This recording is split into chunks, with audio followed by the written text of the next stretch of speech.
the pain men go through after retirement. If you are a man and you are about to retire or you have retired, I want to ask you to lend me your ears for a few minutes. I meet many men who have retired and they tell me harrowing tales about their experience. They say that when they retired, something bad happened to them. They say they lost status because of reduced economic power since they no longer earned a steady income and the ability to provide was lost. They say they lost their hitherto unchallenged authority in the household and were unable to actualize their masculinity. This attracted derision and disrespect from their wives that punctured their egos and exerted psychological harm that has destroyed their self-esteem. They have become mere spectators in their own homesteads. They retired from jobs in the cities and, as expected, returned to rural areas where they were born. This shift came with demotion of the finer elements of life. They could no longer enjoy the finer things of life that they afforded in the city. They could no longer enjoy the finer things of life that they could afford in the city. They further lost their company and had to search for childhood friends in the village.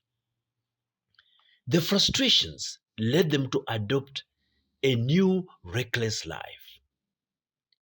No one was there to provide the necessary psychological support that they needed. They did all that to reclaim their threatened masculinity.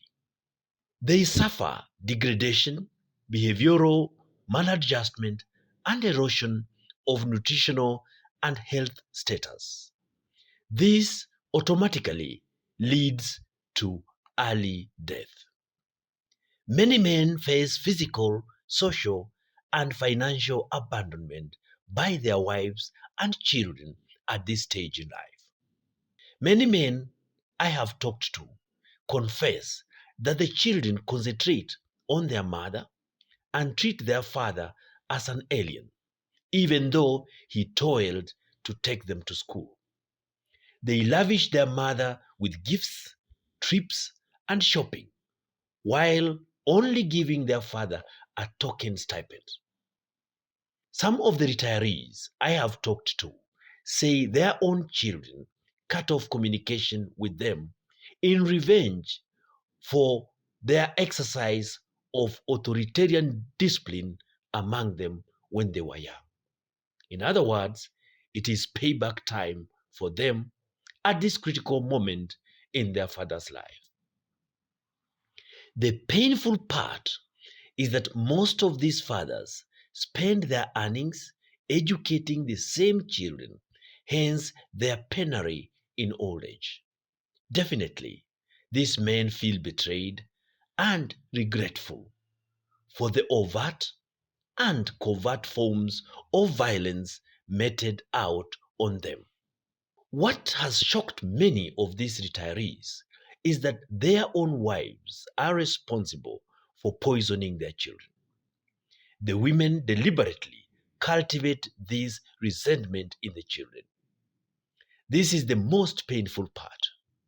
Mothers alienate children from the fathers by depicting the fathers as irresponsible drunkards. They reveal to their children all marital problems they ever had in life, painting a picture of how they suffered for having been married to their father in life. This is the worst form of betrayal. The women depict their husbands as spendthrift Casanovas who were never there for them. They poison the children by telling them how the fathers never cared for them.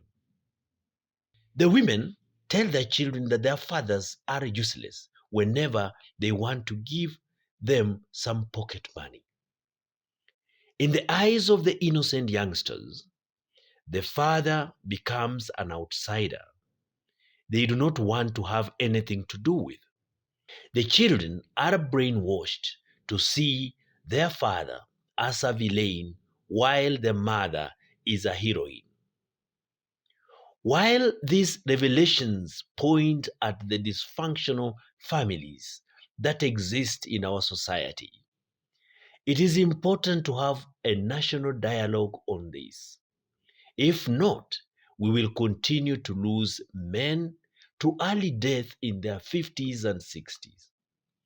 My final word to men is this: prepare to retire knowing that this can happen to you within the dysfunctional marriage you have lived through.